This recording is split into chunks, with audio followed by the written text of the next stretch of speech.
Agusta Westland helicopter खरीद मामले में रिश्वतखोरी का आरोपी क्रिश्चियन मिशेल। अगस्ता वेस्टलैंड मामले में दलाल दीपक तलवार, सीरियाई आतंकी संगठन इस्लामिक स्टेट के कई गुर्गे, इंडियन मुजाहिदीन का आतंकी अब्दुल वाहिद सिद्दी बापा, 1993 मुंबई ब्लास्ट का आरोपी आतंकी फारूक टकला और इस कड़ी में अब नया नाम जुड़ा है जैश ए मोहम्मद के आतंकी निसार अहमद का। ये वो लोग हैं जिन्हें पिछले कुछ वक्त में यूनाइटेड अरब इमारात से भारत प्रत्यार्पित करके लाया गया है।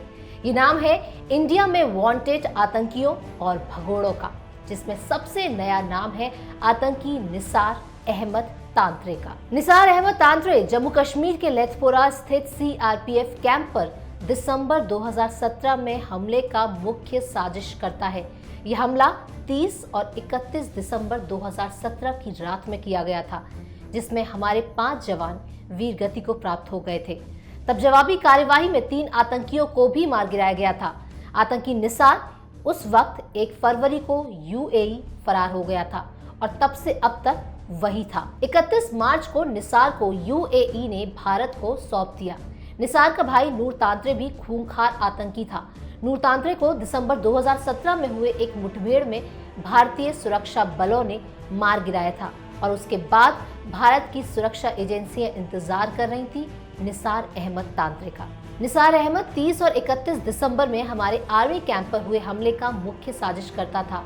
हमले की जवाबी कार्यवाही में जिन 3 आतंकियों को मार गिराया गया था उनके नाम है फरदीन अहमद खांडे, मंजूर बाबा और अब्दुल शकूर। इसी मामले में जैश का सक्रिय आतंकी अवंतीपुरा निवासी फैयाज अहमद मैग्रे को भी फरवरी में गिरफ्तार कर लिया गया था। उसी ने लेथपोरा हमले में शामिल आतंकियों को छिपने का ठिकाना, हथियार और अन्य खुफिया जानकारियां मुहैया कराई थी।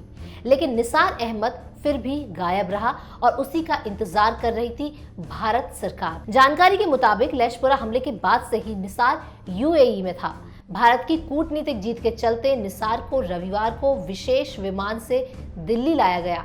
उसे एनआईए यानी राष्ट्रीय जांच एजेंसी को सौंप दिया गया है। लेथपोरा हमले की जांच एनआईए ही कर रही है। आपको बता दें, एनआईए कोर्ट के स्पेशल जज ने निसार के खिलाफ गिरफ्तारी वारंट जारी किया था, जिसके आधार पर उसे यूएई से डिपोर्ट करवाया जा सका। निसार का भाई नूर तांत्रे ने ही घाटी में जैश के पांव पसारने में मदद की थी।